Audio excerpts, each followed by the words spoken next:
2 years had passed since Perseus had blackmailed the three witches in a dark, swampy moor.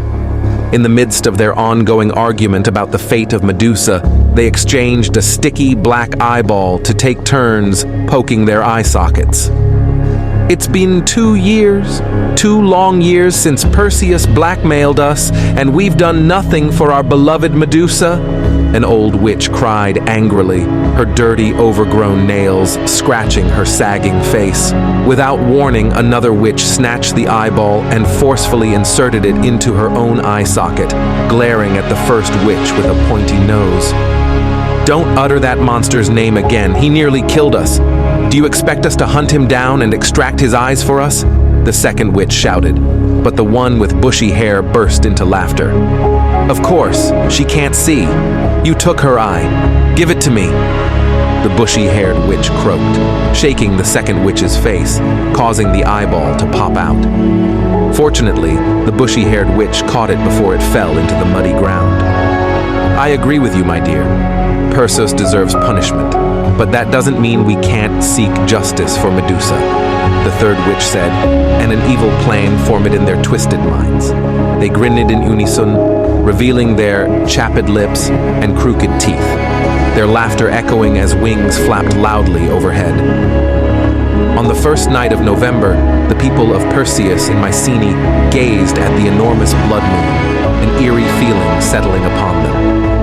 Yet they soon forgot their unease as Andromeda, Perseus' wife, called for a celebration. The crowd cheered for the great hero, their joy drowning out the ominous prophecy of a madman on the streets. Amidst the castle's festivities, a black Pegasus, agitated and powerful, broke free from a deserted stable. It neighed loudly, smashing the stable doors and trampling the ground. Its transformation from a beast to a man unfolded under the blood moon's eerie light. The Pegasus turned man, with wings still intact, let out an anguished scream, then soared into the sky. It was determined to confront Perseus and seek vengeance for Medusa. Approaching the castle gates, the Pegasus struck down 2 guards with its massive wings and burst into the feast hall, creating chaos. Terrified guests scattered as the Pegasus unleashed a tornado of destruction, demolishing tables, chandeliers, and banners. Perseus, brandishing his sword, and Andromeda, frozen with fear, tried to comprehend the unfolding disaster. An old man's warning of the prophecy went unheeded in the midst of the mayhem. Perseus lunged at the Pegasus, slashing its wing, but the wing appeared metallic. The Pegasus retaliated, kicking Perseus in the chest, sending him crashing into his throne. Andromeda attempted to escape but was pursued by the relentless horse.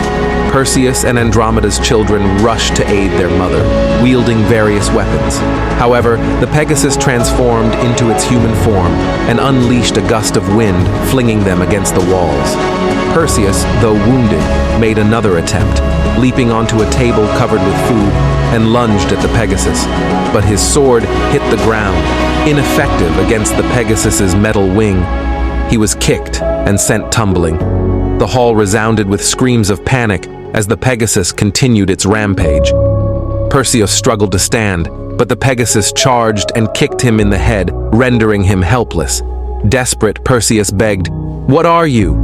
The Pegasus grinned and, shifting back into horse form, kicked him again. After one final confrontation, the Pegasus was about to end Perseus's life, but a soft, familiar voice rang out.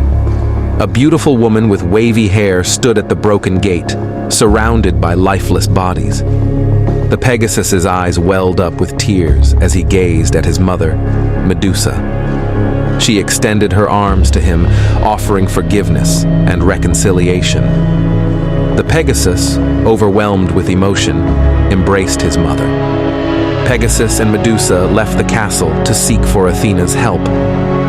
In the temple of Athena, Medusa and Athena had a heartfelt conversation, and the warrior goddess, moved by Medusa's words, forgave her former friend.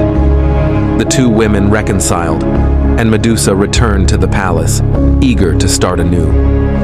Athena blessed the people in Mycenae, especially the warriors became injured by Pegasus. Perseus promised that he will never fight anymore, and Athena forgave him. Years later, Pegasus had become a great god known for his wisdom and compassion. People prayed to him for his fair judgments. Medusa found happiness in her new life, and the mother and son lived peacefully. The end.